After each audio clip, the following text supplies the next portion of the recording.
Hello students, let's read the question. So the question is the amphibians of plant kingdom are. पूछा गया है जो amphibians of plant kingdom है वो कौन से इनमें से. तो हमें पता है एम्फीबियंस ऑफ प्लांट किंगडम हम किसको बोलते हैं? ब्रायोफाइट्स को बोलते हैं. किसको बोलते हैं? ब्रायोफाइट्स को बोलते हैं.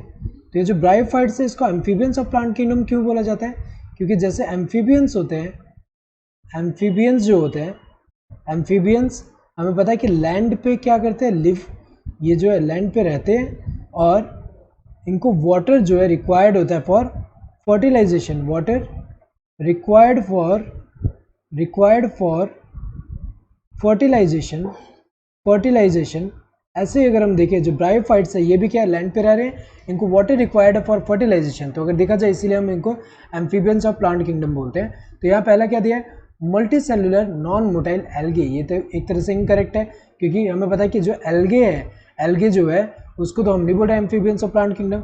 Bryophytes with simple internal organization, ये करेक्ट है क्योंकि जो ब्रायोफाइट्स है उसको एम्फीबियंस ऑफ प्लांट किंगडम बोलते हैं और उनमें जो इंटरनल ऑर्गेनाइजेशन है वो सिंपल होता है. क्योंकि यहाँ अगर हम देखो कॉम्प्लेक्स टिश्यूज ऐसे नहीं होते. जैसे हमें पता है वस्कुलर टिश्यूज होते हैं जो कि टेरिडोफाइट्स हैं, देन हायर जो प्लांट्स हैं उनमें होते हैं, लेकिन ब्रायोफाइट्स में तो नहीं होता. उनमें क्या होता है? सिंपल इंटरनल ऑर्गेनाइजेशन होता है. तो ये वाला तो करेक्ट है.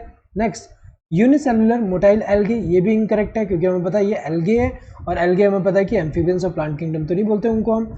नेक्स्ट, यहाँ पे pteridophytes with complex internal organization, ये तो इनकरेक्ट है क्योंकि जो टेरिडोफाइट है उसको हम एम्फीबियंस ऑफ प्लांट किंगडम तो नहीं बोलते. तो अगर हम देखें तो ये तीनों जो है इनकरेक्ट है, first, third and fourth. Correct कौन सा? The second one. So hope you understood the question. Thank you and all the best.